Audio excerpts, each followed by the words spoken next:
ના ખાંભા, દાઢિયાળી, ભાવરડી સહિતના ગામડાઓમાં ઓનલાઈન પાક નુકસાન સર્વેના વિરોધ ખેડૂતો દ્વારા પ્રતિકાર નોંધાયો છે। છેલ્લા 5 દિવસના અવિરત વરસાદથી મગફળી, કપાસ સહિતના પાકને ભારે નુકસાન થયું છે। ખેડૂતોનો આક્ષેપ છે કે કૃષિ પ્રગતિ એપ ખુલતી નથી। ગ્રામ્ય વિસ્તારોમાં નેટવર્ક ન હોવાના કારણે સર્વે લેવામાં મુશ્કેલી પડી રહી છે। મોટા પ્રમાણમાં ખેડૂતો એકઠા થઈ ઓનલાઈન સર્વેનો વિરોધ કર્યો। ખેતરોમાં સર્વે કરવાનું રોકી દીધું। ખેડૂતોએ માંગ કરી કે ખાતામાં પેકેજ આપતા પહેલા યોગ્ય રીતે સર્વે પ્રક્રિયા સુનિશ્ચિત કરવામાં આવે।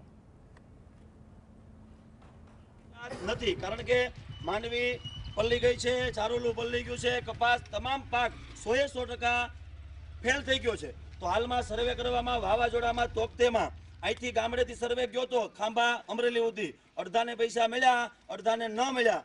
એવી સહાય અમારે આજે જોતી નથી, કાલે જોતી નથી। અમે સર્વેને અત્યારે અટકાવીએ છીએ અને બપોર પછી આ ખેડૂતો સાથે મળી સમય નક્કી કરી અને મારા આ ભાવડી જૂથ પંચાયતમાં દીવાનના સરાકડિયા, ચતુરી અને ભાવડી બધા ખેડૂતો અમે ભેગા થઈ અને ખાંભા અમે આવેદન આપીએ છીએ। અમારે સર્વે આજે થવા દેવા